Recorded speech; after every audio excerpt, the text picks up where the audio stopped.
Hi guys, we are here to talk about Pentasmagg, the deck that I and Alberto took to the Pro Tour. We made both top 16. Unfortunately, Alberto was 9 and I was 11, and so we didn't make it to the top 8, but we're still proud about this deck. The idea behind the deck is it's a rainbow deck, and we'll show the cards one by one, but the general idea behind the deck is to have all the best cards of the game, in our opinion, of course.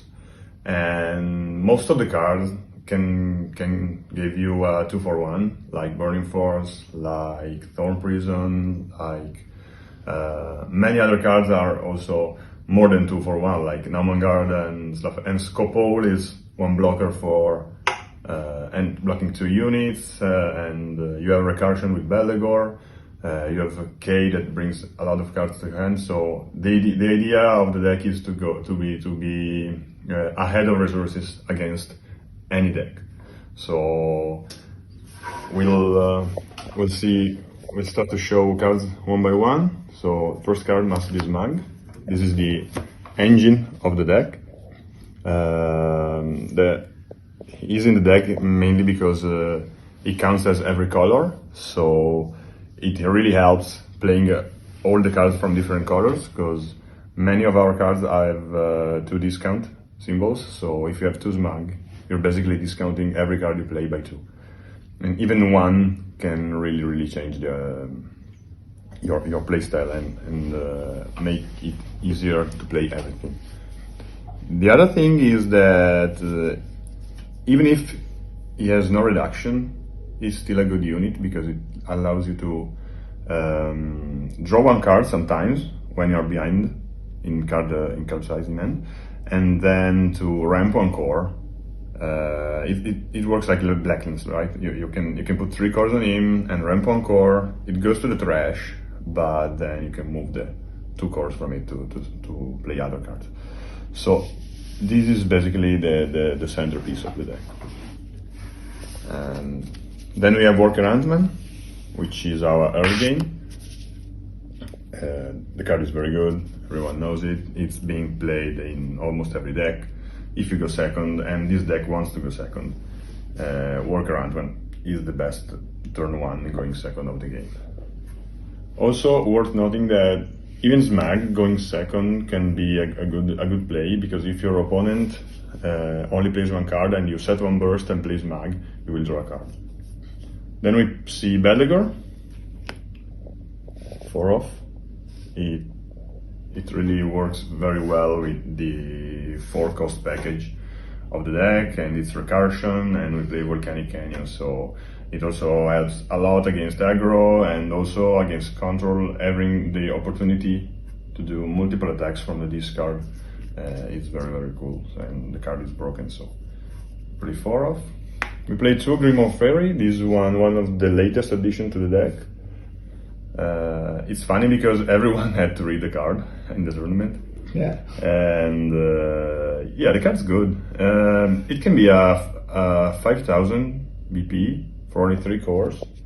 And it's okay, it's a 1 Summoner Spirit, but it allows you to search 4 cards for a magic card, and we play 20 magic cards. So every time it would give you a card, basically. And it's a yellow card, and we will see later that it will be useful in grindy matchups. The other great card of the deck is Scopole. Scopole is really insane. It works really bonkers with Beldegor, because this card alone with a Thorn Prison can handle, like, if you have a Beldegor in the discard, you can handle 5 Spirit basically, because you Swift it, you block, you Thorn Prison out of 2, he will kneel a unit and exhaust a unit, and then you will have Beldegor to block the last one. So this combo is really insane to defensively. And then we start with the big guys. Mechavist Namangard. It's after the ban list, I think it's the best card in the game. We were talking about it with Alberto yesterday. Without this card, the deck wouldn't work at all, because it's a constant threat. At level 2 it helps you playing all the magic cards and the swift cards, and also you can swing and then stand everything. This is the card that gives you the edge in the mid game and in the late game.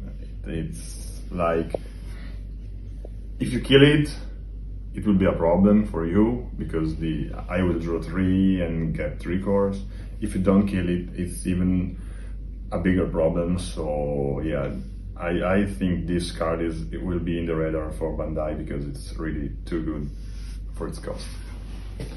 Then we have 2 Dyna, because sometimes when you go to the late game, your opponent will have a bird set and full of spirits, and you will have to use Ice Shield. So maybe you use all the Thor Prison, all the stuff, and they will have a lot of blockers, and Dyna is it's perfect to win the game. And also it works with SMAGG. This is very, very funny and unexpected for opponents, because SMAGG not only counts as a reduction symbol, but it's also considered to be a white spirit. And last but not least, we have 6 Sages in Perrocade. The card is insane in the deck. This gives you like 2 more turns, stuff like that. It can bring back 1 Nomengar, 1 Scopo, 1 Grimoire Fairy, and 1 Beldegor, which will be discarded with Canyon, or you can use it not from the discard pile if you need it. But yeah, 4 cards in hand for 1 card is really insane. And also the level 3 effect that allows you to kill 3,000 units for each color you have on the board can really be game changing. So that's all for the spirit. Nexus wise, we play only 4 of them. 4 Volcanic Canyon. This helps us filtering deck. It gives like Aegis. With this one will be it will be like, as you draw 2 and not discard anything, and you can discard Beldegor. Yeah, really good Nexus. It's played in many decks, even not in red, and so we choose this one after the ban of Cathedral. Yeah, another word depth, I mean. And then we go to the spells. It's also a good discount for many of the spells, like some Blessed Draw, for example. That's one of the draw engines.